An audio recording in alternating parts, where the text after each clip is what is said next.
سری لنکا کی پارلیمنٹ کے اجلاس کی کارروائی کا آغاز ممکنہ طور پر ہفتے کو ہوگا، جس میں نئے صدر کے انتخاب کا عمل شروع کر دیا جائے گا۔ واضح رہے کہ سری لنکا میں صدر کے پاس یہ اختیار ہوتا ہے کہ وہ ملک کے وزیر اعظم کا تقرر کرے، بعد ازاں اس تقرر کی منظوری پارلیمان سے بھی لی جاتی ہے۔ AFP کے مطابق سفارتی ذرائع کا کہنا تھا کہ مستعفی ہونے والے صدر گوٹاپایا راجاپکسے نے امریکہ کا ویزا حاصل کرنے کی بھی کوشش کی تھی، البتہ ان کی درخواست کو رد کر دیا گیا تھا۔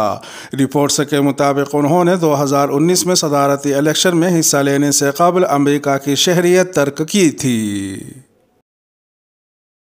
امریکی صدر تاریخی دورے پر سعودی عرب پہنچ گئے۔ امریکی صدر جو بائیڈن اسرائیل اور فلسطین میں 2 دن گزارنے کے بعد اپنے دورے مشرق وسطیٰ کے آخری پڑاؤ سعودی عرب پہنچ گئے ہیں۔ جمعے کے روز جدہ کے شاہ عبدالعزیز انٹرنیشنل ایئرپورٹ کے رائل ٹرمینل پہنچنے پر گورنر مکہ شہزادہ خالد الفیصل نے مہمان صدر کا استقبال کیا۔ اس موقع پر امریکہ میں تعینات سعودی سفیر شہزادی ریما بنت بندر بھی مہمان صدر کا خیر مقدم کرنے کے لیے ایئرپورٹ پر موجود تھیں۔ صدر جو بائیڈن اس موقع پر امریکی عرب مشترکہ سربراہ کانفرنس میں بھی شرکت کریں گے، جس کا اہتمام خادم حرمین شریفین شاہ سلمان نے کیا ہے۔ انہوں نے خلیج تعاون کونسل میں شامل ممالک کے قائدین کے علاوہ مصری صدر عبدالفتاح السیسی، اردن کے فرمانروا شاہ عبداللہ الثانی اور عراقی وزیر اعظم مصطفیٰ الکاظمی کو بھی کانفرنس میں شرکت کے لیے مدعو کیا ہے۔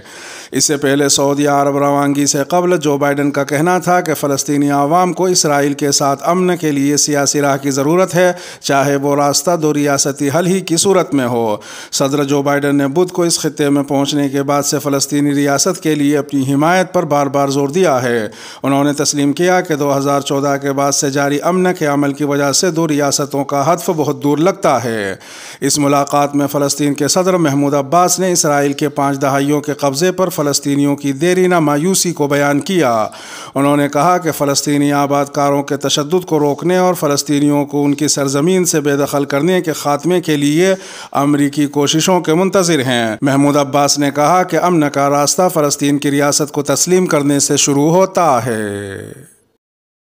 سوشل میڈیا پر توہین آمیز مواد اور کردار کشی کرنے والوں کے خلاف کریک ڈاؤن کا فیصلہ۔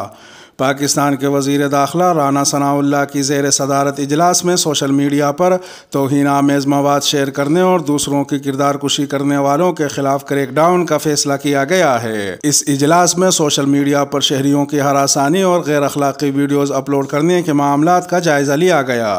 اس کے علاوہ اجلاس میں بلیک میلنگ اور شہریوں کی کردار کشی سے متعلق معاملات کا بھی جائزہ لیا گیا۔ اجلاس میں سائبر کرائم بالخصوص ہراسانی اور توہین آمیز مواد اپلوڈ کرنے اور تشہیر سے متعلق قوانین کو مؤثر بنانے کا بھی فیصلہ کیا گیا۔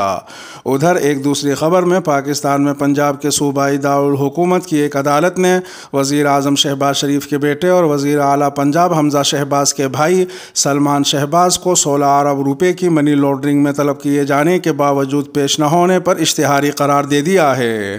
واضح رہے کہ وزیر اعظم اور ان کے بیٹوں کے خلاف نومبر 2020 میں منی لانڈرنگ کا مقدمہ درج کیا گیا تھا، جس میں 16 ارب روپے کی منی لانڈرنگ کا الزام لگایا گیا تھا۔ جمعے کو سماعت کے دوران وزیر اعلیٰ پنجاب حمزہ شہباز پیش ہوئے، تاہم ان کے والد شہباز شریف سرکاری مصروفیات کی وجہ سے پیش نہ ہو سکے۔